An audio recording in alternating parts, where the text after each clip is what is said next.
ধরে দিনের বেলায় দ্রৌপদীর শাড়ি টানে জোরে জোরে। দুর্যোধনের মনে কোনো খারাপ চিন্তা ছিল না। দুর্যোধনের মনে যদি খারাপ চিন্তা থাকতো তাহলে দিনের বেলায় দ্রৌপদীকে ল্যাংটা করতে বলতো না, রাতের বেলায় বলতো। দুর্যোধনের মনে যদি খারাপ থাকতো সবার সামনে ল্যাংটা করে আনতে বলতো না, কেবল বলতো যখন কেউ থাকবে না আমি একাই থাকবো, দ্রৌপদীকে ল্যাংটা করে আমার জায়গায় পৌঁছে দেবে। তাহলে ইহা দ্বারা প্রমাণ হয় দুর্যোধনের মনে খারাপ ছিল না। দিনের বেলায় সবার সামনে দ্রৌপদীকে ল্যাংটা করে আমার কাছে নিয়ে আয় না, এই বলে হুকুম দিল। দুর্যোধন চলে গেল। দুঃশাসন কাপড় ধরে টানে,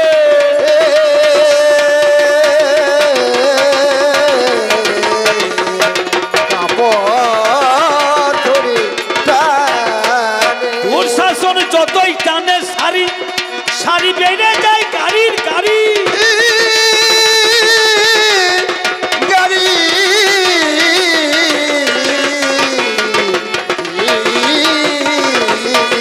যতই টানে শাড়ি শাড়ি বেড়ে যায় গাড়ির গাড়ি। দ্রৌপদী ল্যাংটা হইল না, হইল শাড়ির স্তূপ। আরে সবা লোকে সবাই হয়ে গেল চুপ। সবাই অবাক যে এত শাড়ি টানছে আর গাড়ির গাড়ির শাড়ি বড় হয়ে যাচ্ছে, দ্রৌপদী ল্যাংটা হয় না, শাড়ি স্তূপ হয়ে গেল। আর সমাজে সবাই চুপ হয়ে গেল। সবাই তখন বলছে আরে আমরা ভেবেছিলাম দ্রৌপদী অসতী, কিন্তু আজ যা প্রমাণ হলো দ্রৌপদী তো অসতী নয়, দ্রৌপদী সতী। সতী যদি নাই হইলো তাহলে এত গাড়ি গাড়ি শাড়ি কি করে জোগান হইলো? ওকে ল্যাংটা করা গেল না। সেই দিন দুর্যোধন সার্টিফিকেট দিল যে সবাই বলছে দ্রৌপদী অসতী, আর আমি প্রমাণ করে দেখালাম দ্রৌপদী অসতী নয়, দ্রৌপদী সতী সতী সতী। সার্টিফিকেটটা কে দিল? কৃষ্ণ দিয়েছিল। কৃষ্ণ দিয়েছিল, ওর 5 স্বামী দিয়েছিল, এই দুর্যোধনই দিল গো, এই দুর্যোধনই দিল গো, ওই দুর্যোধনই দিল গো, দুর্যোধনই দিল গো। সে কারণে বস্ত্র হরণ করতে গেল। দ্রৌপদী যে অসতী নয় সতী নারী, সার্টিফিকেটটা দিল আমার ভাগ্না দুর্যোধন। প্রমাণ করে পরীক্ষিত, একদম প্রমাণিত, সকলের সচক্ষে সার্টিফিকেট দুর্যোধনের কথাই হয়ে গেল যে দ্রৌপদী সতী। সেই দিন থেকে দ্রৌপদীকে আর অসতীকেও বলে না, সবাই বলে পঞ্চপতি দ্রৌপদী সতী। সার্টিফিকেটটা কে দিল? স্কুলের হেডমাস্টার মশাই। হেডমাস্টার মশাই নাম কি? দুর্যোধন। দুর্যোধন দুর্যোধন দুর্যোধন, শোনো তুমি মধুসূদন। দুর্যোধন দুর্যোধন, শোনো তুমি মধুসূদন। দুর্যোধন দুর্যোধন। আমি তোমার মুখে আর কথা শুনতে আমি পাই, আমি একা শুনবো কেন? শুনেছেন সবাই, বলছে সকনে মামা গো মামা। এ খুব চালাকি করছে, থেকে থেকে চালাকিটা খুব, চালাকিটা কেমন দেখেন। আমি বলছিলাম কি বলেছিলাম, যত করবে চালাকি পরে বুঝবে তার চালাকি। দেখুন চালাকির চালাকিটা কি দেখুন। এটা তো একটা হাফ টাউন ভাব আপনাদের গ্রামটা, কিন্তু দেখবেন আজ থেকে 20 বছর পিছিয়ে যান, খুব পাড়া গ্রাম, গ্রাম সাইড, পায়খানা বাথরুম টয়লেট কিছু ছিল না তখন। তখন ওই গ্রামের সাইডের ছেলেরা মেয়েরা সবাই কিন্তু মাঠেই পায়খানা যেত, বুঝলেন? এটা আপনাদের অনেকেরই দেখা আছে, দেখবেন, বেশি দিনের কথা নয়। তা একটা শহরের মেয়ে পাড়া গ্রামের একটা ছেলেকে ভালোবেসে চলে এসেছে গায়ে। আর গ্রামের খাবার কিন্তু খুব ভালো। শহরে তো সব বাসি পচা খাবার কিনে খায়, আর গ্রামের খাবার কিন্তু টাটকা টাটকা খাবার। গ্রামের একটা জলের গুণ আছে, খাবার খাদ্য খাওয়া টাটকা টাটকা, যত দেয় তত খায়। কিন্তু ব্যাপার কি জানেন, শহরের মেয়ে তো মাঠে পায়খানা যাওয়া অভ্যাস নাই। তা যখন পায়খানার সময় হয়েছে, বৌমাটা বলছে, মা শাশুড়িকে বলছে পায়খানা, বলছে মা আমাদের বাড়িতে তো পায়খানা হয় না। কেন? না আমাদের এইটাই চলে, তাই বলছে এটাই আমাদের পরিবেশ। ওই মাঠে বলছে, মাঠে ছেলেরাও যায় মেয়েরাও যায়। তার শাশুড়ি বলছে, হ্যাঁ মা আমাদের সবাই যায়। তা শহরের মেয়ে মাঠে পায়খানা করার অভ্যাস নেই। তা বৌমাটা বলছে, শাশুড়ি মা আমি তো মাঠে যেতে পারবো না। তাহলে কি করবো মা? আর ওটা তো বন্ধ রাখাও যাবে না। তা বৌমাটা বলছে, তাই তো মা। তা বৌমার খুব চালাক আছে, বুদ্ধি আছে, বলছে মা আমি দিনের বেলায় যাবো না। কখন যাবে? বলছে সন্ধ্যাবেলায় মাঠ যখন হবে ফাঁকা আমি চলে যাবো একা, কারোর সাথে হবে না দেখা। বুদ্ধি আছে, বলছে হ্যাঁ তাই হবে। এই বলে মা সারাদিন খাই, পায়খানা যায় না। ওই সন্ধ্যাবেলার অন্ধকারে যখন কেউ থাকে না তখন পায়খানায় যায়। তা লক্ষ্য করুন, গাঁয়ের খাবার শীতে আবার বেশি খাবার খেতে ঘন ঘন মন হয়। আর নতুন শাশুড়ি নতুন বৌমার মন পাওয়ার জন্য ঘন ঘন খাবার বানায়, আর বৌমা খাও খাও করে, আর বৌমা খেয়ে যায় খেয়ে যায় খেয়ে যায়। তা সারাদিন যদি খায়, পায়খানা যদি না যায়, নিম্নচাপ হবে না? নিম্নচাপ হবে না? সারাদিন খেতে খেতে সন্ধ্যাবেলাতে বৌমার কিন্তু নিম্নচাপ ভাব। নিম্নচাপ আবার দু রকমের হয়, একটা ভারী নিম্নচাপ আর একটা হালকা নিম্নচাপ। ভারী নিম্নচাপটা কি বলুন তো, কি আপনাদের হয় না তা জানবেন কি করে? আমাদের দেশে হয়। ভারী নিম্নচাপ হচ্ছে ওই বৃষ্টিও হবে হাওয়াও হবে, দুটোই হবে, বুঝতে পারছেন? ওটা ভারী নিম্নচাপ। আর হালকা নিম্নচাপ দেখবেন ওই হাওয়া হাওয়া হাওয়া হাওয়া। বুঝালিয়ান, বেশি বলার দরকার হবে না, লজ্জা কি? সবারই খায়, সবারই হয়, খায় সবাই, হয় সবারই। তা আমার ওই বৌমা সন্ধ্যাবেলায় মাঠে পায়খানা যাবে, আর শাশুড়িমা বলছে বৌমা ওই মাঠে যাওয়ার আগে সন্ধ্যাবেলাকার খাবারটা খাও, তারপরে মাঠে পায়খানাতে যাও। তা বৌমা বলছে তাহলে দাও। শাশুড়ি বলছে তুমিও বসো, তোমার ননদিকে নিয়েই খাও। এই বলে বৌদি আর ননদি পাশাপাশি বসেছে।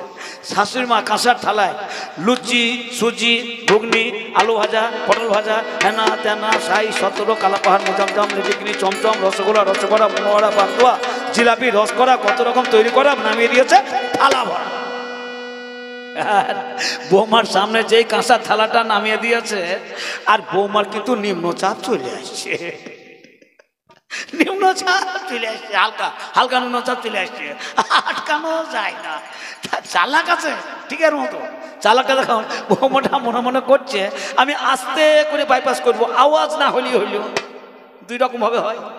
এই বলে বৌমাটা বুদ্ধি করে আস্তে করে যেই মা ছাড়তে গিয়েছে, আর আওয়াজ হয়ে গেল। বৌমাটা দিতে সর্বনাশ, আস্তে করে ছাড়তে গেলে আমার আওয়াজটা হয়ে গেল। হ্যাঁ, খবরদার এরকম কাজ যেন কেউ না করে। হ্যাঁ, শুনে শিখতে হয়। যে আস্তে করে ছাড়তে গেছে পু করে আওয়াজ হয়ে গেছে, এ বাসন মাজা যাত তো চালাক বটে। এ কি করেছে, যেই হয়ে গেছে পু, আর বৌমাটা কাঁসার থালা পাশে একটা আঙুলের চাপ দিয়ে মেরে দিয়েছে টান। কাঁসার থালা পাশে আঙুলের চাপ দিয়ে টেনে দিলে কি হয়, একটা আওয়াজ হয়। যেই করেছে পু, আর বৌমাটা কাঁসার থালা আঙুলের চাপ দিয়ে ঠেলে করে দিয়েছে চু, মানে পুটাকে চু দিয়ে ঢেকে দিয়েছে, পুটাকে চু দিয়ে ঢেকে দিয়েছে। পাশে বসেছিল ননদি, সে বলছে হ্যাঁ বৌদি তুই চু দিয়ে পু ঢাকবি, গন্ধ কি দিয়ে ঢাকবি? এর অবস্থাটা সেই রকম বুঝলেন। আমার ভাগনা দুর্যোধন দ্রৌপদীকে বস্ত্রহরণ করতে গেল, এর মূল্যে তুমি সেটা কি করে ঢাকবে? কি করে ঢাকবে? আজ ভেবে দেখো ভাগিনে কি দিয়ে ঢাকবে, ভেবে দেখো ভাগনে কি দিয়ে ঢাকবে।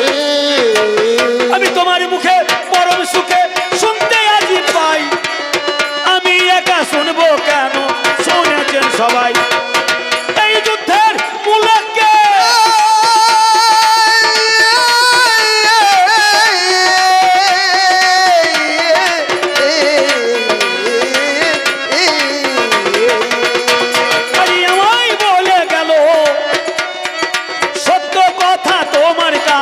খুলে বলি ভালো, এই যুদ্ধের মূলে কে?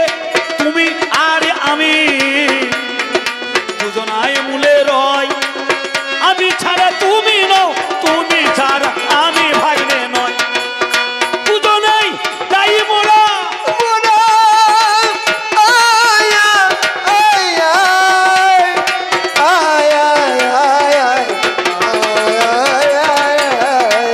দুজনের মনের আশা করিতে পূরণ, দুইজনে মিলিত হয়ে লাগাচ্ছি রণ। বললো কুরুক্ষেত্রে মূলে কে? আমিও আছি, তুমিও আছো। তোমারও মনের আশা যুদ্ধ লাগানো, আমারও মনের আশা যুদ্ধ লাগানো। আপনারা জানেন মূলে এই দুজনা। গোটা মহাভারতটা সারমর্ম একটু জেনে জানার শিখে যান। এই কুরুক্ষেত্র যুদ্ধ লাগানোর মূলে এক পক্ষ হচ্ছে শকুনি, অপরদিকে কৃষ্ণ নিজে, দুজনের সমান। ওরও ইচ্ছা আছে কুরুক্ষেত্র যুদ্ধ হোক, শকুনেরও ইচ্ছা কুরুক্ষেত্র যুদ্ধ হোক। দুজনের মনের আশা পূরণ করার জন্য এই যুদ্ধের আয়োজন। তাহলে আমারটা শুনেছেন, আমার বাবাকে মেরেছে, আমার 99টা ভাইকে মেরেছে, এর কারণ। আর কৃষ্ণ যুদ্ধ লাগাবার কারণটা কি জানেন? যখন ধৃতরাষ্ট্র আর পাণ্ডু, মানে দুর্যোধনদের বাবা হচ্ছে ধৃতরাষ্ট্র, আর যুধিষ্ঠির, ভীম, অর্জুন, নকুল, সহদেব 5 ভাই বাবা হচ্ছে পাণ্ডু, এরা ভাই, বুঝলেন?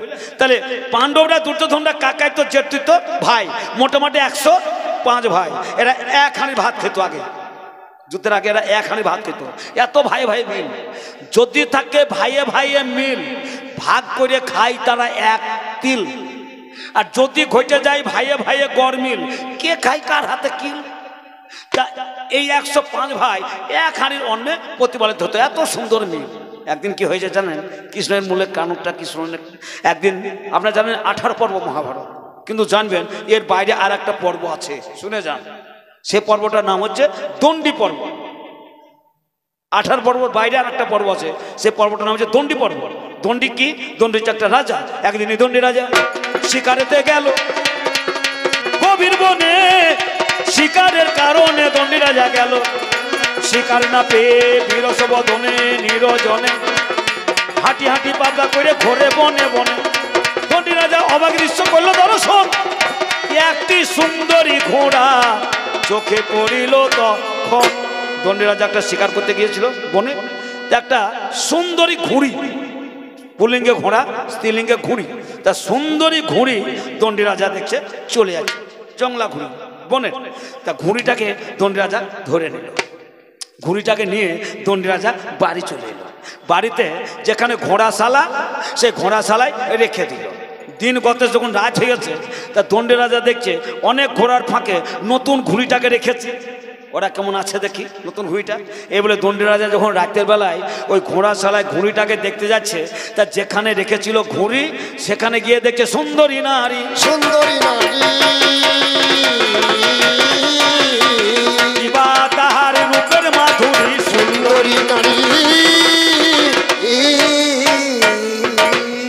যে জায়গায় বেঁধে রেখেছিল ঘুড়ি সেটা দেখছে ঘুড়ি নয়, সুন্দরী নারী। রাতের বেলায় সুন্দরী নারী। রাত যখন কেটে ভোরবেলা হয়ে গেল, পূর্ব দিকে সূর্য লাল হয়ে উঠছে, দেখছে আবার ঘুড়ি, অর্থাৎ দিনের বেলায় ঘুড়ি আর ওইটাই রাতের বেলায় হয়ে যাচ্ছে সুন্দরী নারী। কি মরি রূপের জ্যোতি, রূপের মাধুরী,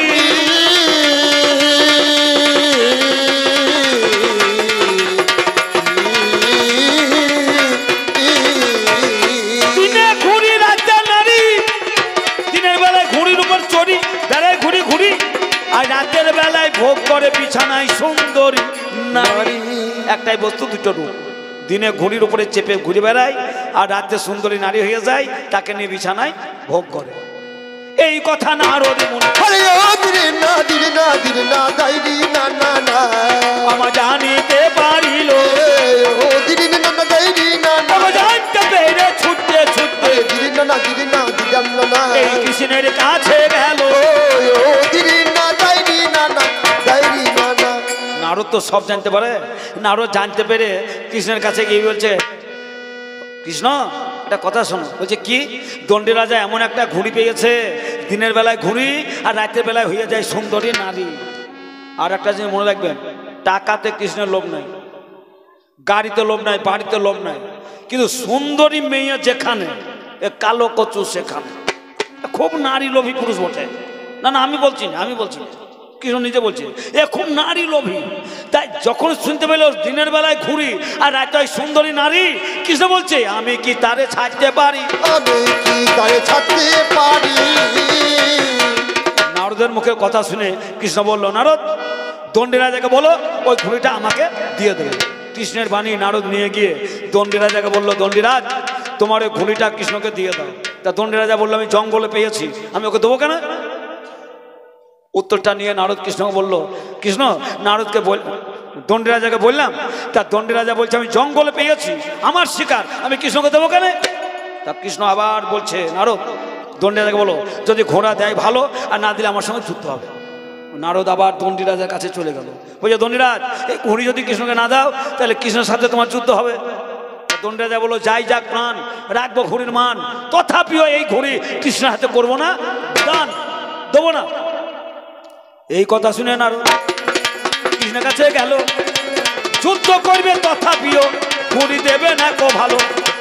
এই কথা শুনে আমার যদুপতি কি করিল হায়, দণ্ডী রাজার সাথে তবে যুদ্ধ করা চাই, চাই চাই ঘুরি চাই, চাই ঘুরি চাই, ঘুরি চাই। এই বলে যুদ্ধের ঘোষণা শুরু করে। দণ্ডী রাজা খবর পেল ও গোচরে, দণ্ডী রাজা খবর পেল যুদ্ধ সাথে সেজে গেল। যদুপতির সেনাপতি কৃষ্ণ নিজেই ছিল। দণ্ডী রাজা মনে মনে ভাবে আমার হায়, যদুবংশের সাথে কেমন করে যুদ্ধে জয় হয়। মনে হইল ভয়, করি কি উপায়, হয়ে নিরুপায় করে হস্তি নাই দণ্ডী রাজা তখনই গিয়ে কয়। দণ্ডী রাজা যে যদুবংশের সাথে তো আমি লড়তে পারবো না, যেমন বাংলাদেশ ভাবছে একাই তো ইন্ডিয়ার সাথে লড়তে পারবো না, পাকিস্তানের সাহায্য চাই। হ্যাঁ, কিন্তু সে কেঁচো খুঁজতে কেঁচো হবে, সে পরে বুঝবে পাকিস্তান সালাটা পুড়ে হবে চাই বাংলাদেশ, বুঝতে পারছেন। তাহলে বলছে দণ্ডী রাজা ভাবলো আমি তো পারবো না, যদুবংশকে হস্তিনায় চলে গেল। কেন? 105 ভাই, কারণ ওই দুর্যোধন আর পঞ্চপাণ্ডবরা এক জায়গায় আছে, ওরা কত বলবান, 105 ভাই এক জায়গায় আছে। ওদের কাছে দণ্ডী রাজা গিয়ে বলল, হে যুধিষ্ঠির, আমাকে তোমরা আশ্রয় দাও, আমাকে সাহায্য করো। যুধিষ্ঠির বললো কি চাই? বলো যদুবংশের কৃষ্ণ আমার সাথে যুদ্ধ ঘোষণা করেছে, আমি যুদ্ধে টিকতে পারবো না, অন্যায় করে ঘুড়িটা ছিনিয়ে নিতে চাই, আমাকে সহযোগিতা করো। 105 ভাই বললো ঠিক আছে, যাই যাক প্রাণ, তোমাকে আশ্রয় দিলাম, রাখবো তোমার মান, প্রয়োজনে কৃষ্ণের সাথে আমরা যুদ্ধে দাঁড়ালাম। এই বলে দণ্ডী রাজার পক্ষ ধরে 105 ভাই মানে আমার ভাগনারা দণ্ডী রাজার পক্ষ ধরে যদুবংশের সাথে যুদ্ধ লেগে গেল। আর ওই যুদ্ধে কৃষ্ণ সেদিন হেরে গেল, কৃষ্ণ সেদিন হেরে গেল, ওগো যদুবংশ সেদিন হেরে গেল, ওগো যদুবংশ সেদিন হেরে গেল। ওরে কৃষ্ণের মাথা হেঁটে হলো, যদুবংশ হেরে গেল। যদুবংশ, কৃষ্ণ নিজে যুদ্ধ করছিল, কৃষ্ণ নিজেও হেরে গেল, যদুবংশ হেরে গেল। 105 ভাই দণ্ডী রাজাকে জিতিয়ে দিল।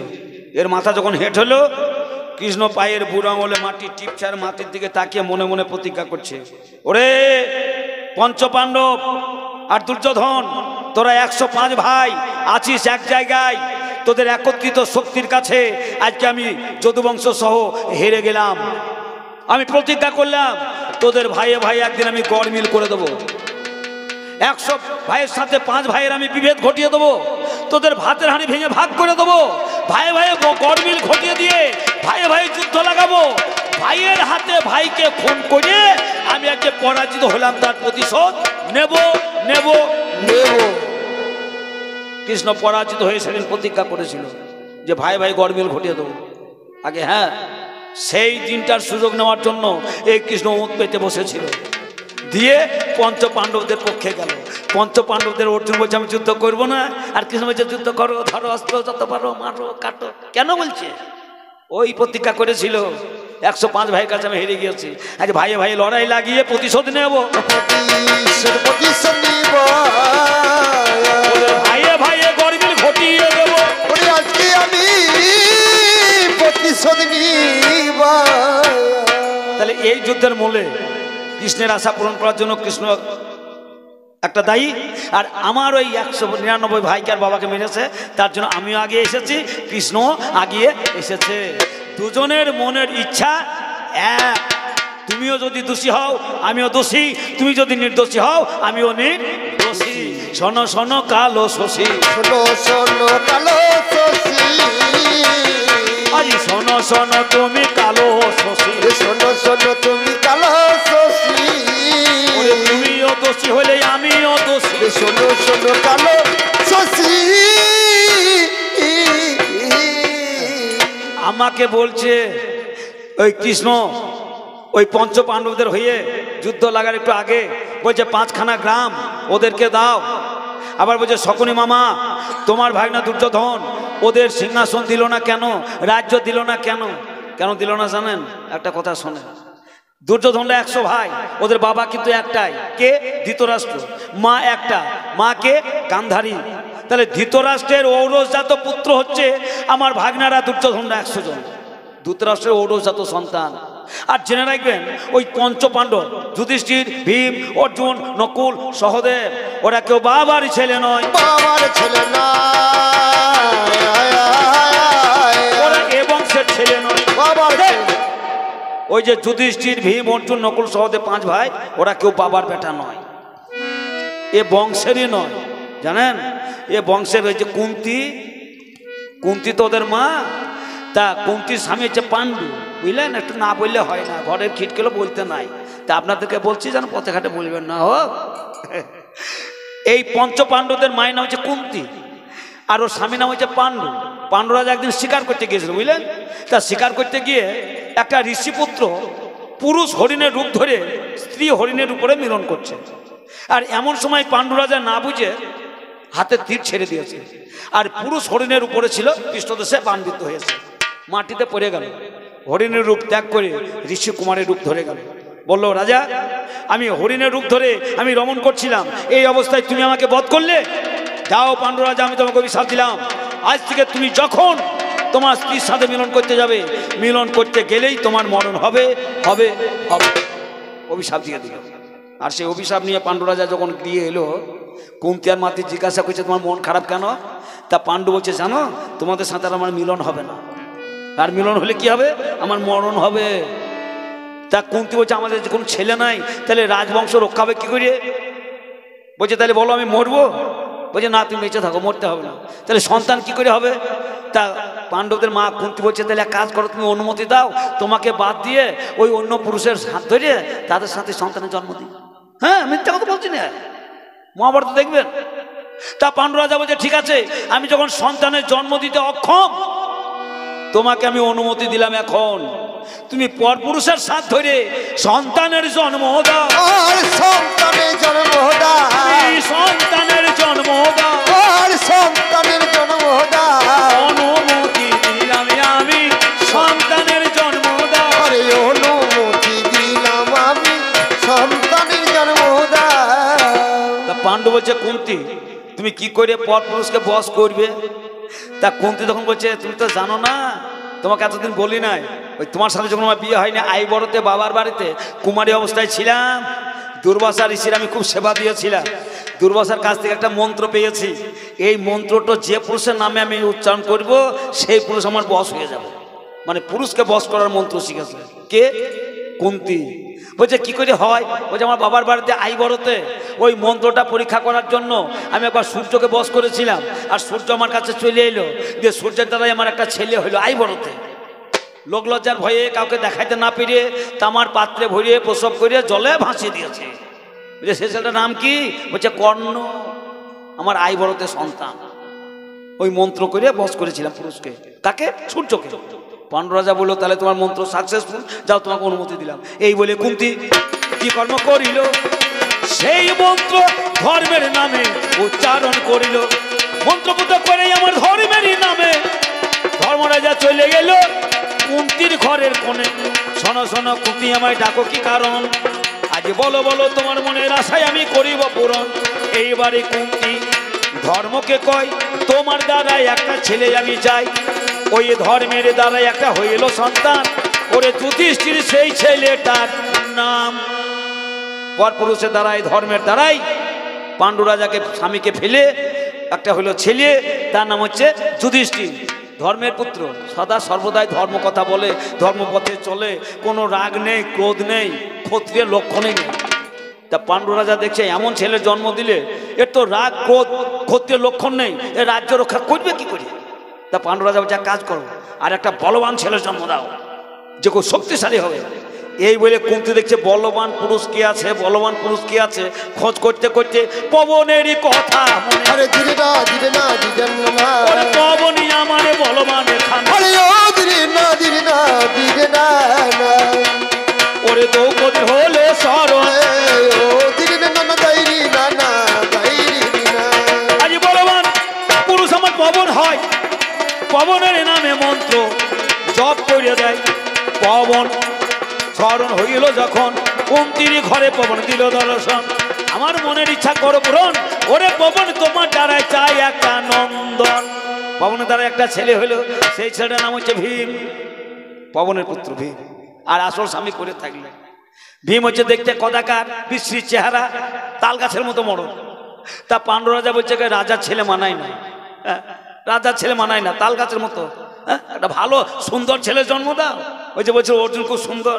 অর্জুন কেন সুন্দর জানেন? ও তো বাবার বেটা নয়। কুন্তি দেখলো সুন্দর ছেলে নেবো কার দ্বারায়? ইন্দ্র রাজাকে স্মরণ করলো কুন্তি। ইন্দ্র রাজা চলে এলো, ইন্দ্র রাজার দ্বারা একটা ছেলে হলো, সেই রাজার ছেলে হচ্ছে অর্জুন, ইন্দ্রপুত্র অর্জুন। এবার মাদ্রি, মাদ্রি হচ্ছে কুন্তির সতী। তা মাদ্রি বলছে তুই পরপর 3টে ছেলে নিলি, আমাকে একবার মন্ত্রটা দে, আমি একটা ছেলের মা হই। এই বলে কুন্তি বলে তোকে একবার দেবো, 2বার দেবো না। এই বলে মন্ত্রটা কুন্তি মাদ্রিকে একবার দিল। আর এক মন্ত্রে 2জন পুরুষকে মাদ্রি বশ করে নিল, অশ্বিনী কুমার দ্বয়। অশ্বিনী কুমার দ্বয়ের দ্বারাই নকুল সহদেবের জন্ম হয়। তাহলে বলুন, 5টা ভাইয়ের যদি 5টা বাবা হয়, আসল বাবা যদি হ্যান্ডিক্যাপ হয়, তাহলে এরা সিংহাসনে ভাগ কি করে পায়? একবার ডিএনএ পরীক্ষা করব। এরা পাণ্ডু রাজার ছেলে নয়, আর পাণ্ডু রাজা ছেলে না, পাণ্ডু রাজার ছেলে নয়, আর পাণ্ডু রাজা ছেলে না, কেমন করে সিংহাসন পাই? পাণ্ডু রাজার ছেলে নয়। ওরে কেমন কোন?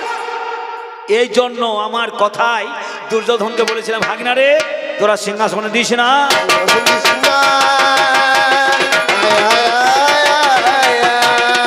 ওরে নীতি অনুসারে ভাগ পাবে না। সিংহাসন দিস না।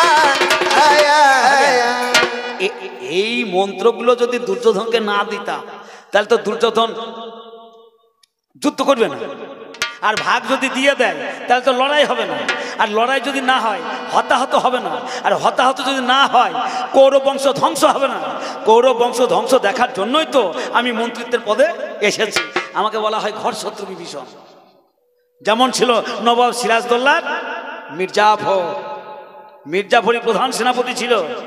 ওই মির্জাফর যদি বেইমানি না করতো, তাহলে কি পলাশির প্রান্তরে নবাবে পরাজিত হতো? ওই বেইমানির জন্য। আমি সেই মন্ত্রী, আমি দুর্যোধনের খাই, আবার দুর্যোধনের পাল ডাকাই। ওর ভালো দেখতে পারি না। বাহিরে আছে সুধা, অন্তরে আছে বিষ। কৃষ্ণেরও তাই। পঞ্চপাণ্ডবের পক্ষ ধরিয়ে ও বাইরে ঢালছে সুধা, ভেতরে ঢালছে বিষ। তুমি 19, আমি 20। তুমিও যেমন আমিও তেমন, তুমিও যেমন আমিও তেমন। ওরে 2 জনে লাগালাম কুরুক্ষেত্রের রণ।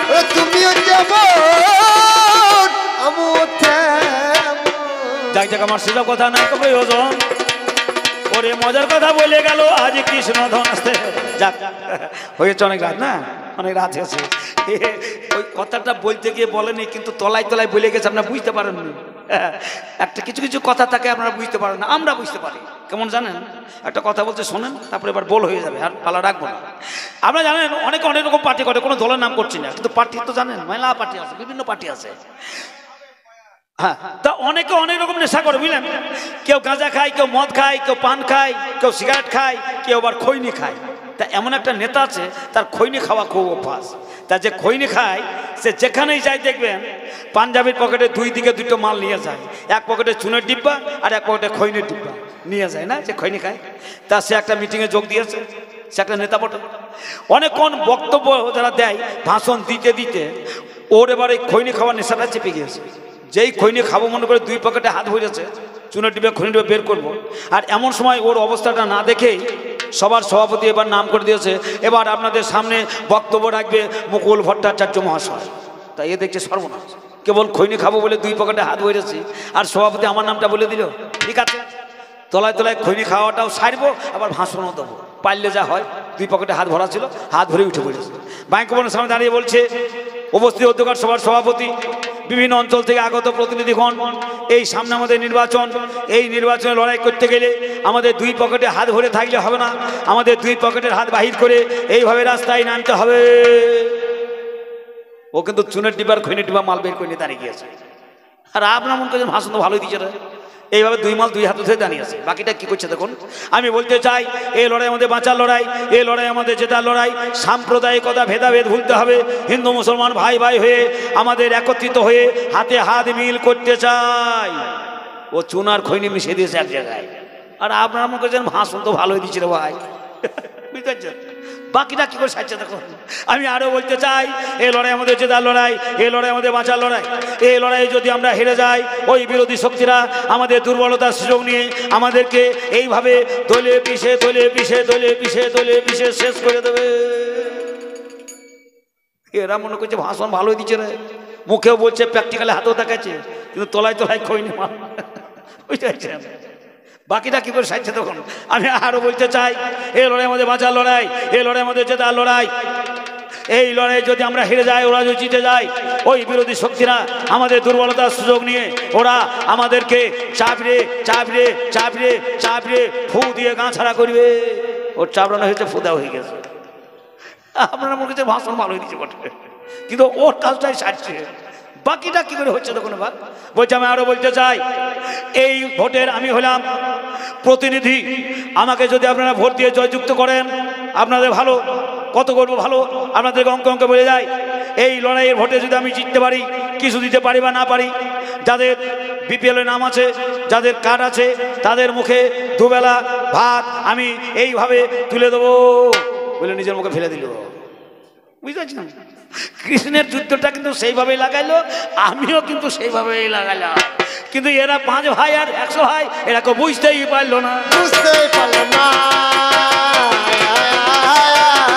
ওরে যুদ্ধ লাগালো এরাই দুজন, বুঝতে পারলো না।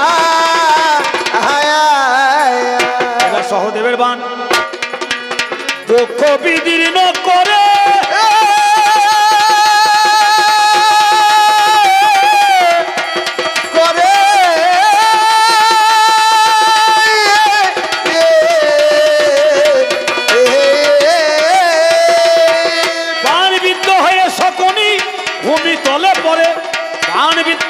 সকনি গো ভূমি তলে পড়িল, সকনি মাথার উপরে গিয়ে কৃষ্ণ সেদিনে দাঁড়াইল। বাণবিদ্ধ হয়ে সকনি 17 দিনের যুদ্ধের শেষান্তে দিনান্তে ভূমিতলে পড়ে গেল বাণবিদ্ধ হয়ে বক্ষে, আর শ্রীকৃষ্ণ দাঁড়ালো সকনির মাথার উপরে। আমি বললাম কৃষ্ণ এটা কেমন হলো? তা কৃষ্ণ হয়েছে মামা, ও মামা, মরণ কারো বাধা মানে না, ও গো মামা মরণ কারো কথা শোনে না, মরণ কারোর কথা শোনে না, ও গো মামা মরণ কারোর কথা শোনে না। তখনই কেঁদো না, মরণ কারো বাধা মানে না, ও গো মামা মরণ কারো কথা শোনে না, মরণ কারোর বাধা শোনে না, ও গো মামা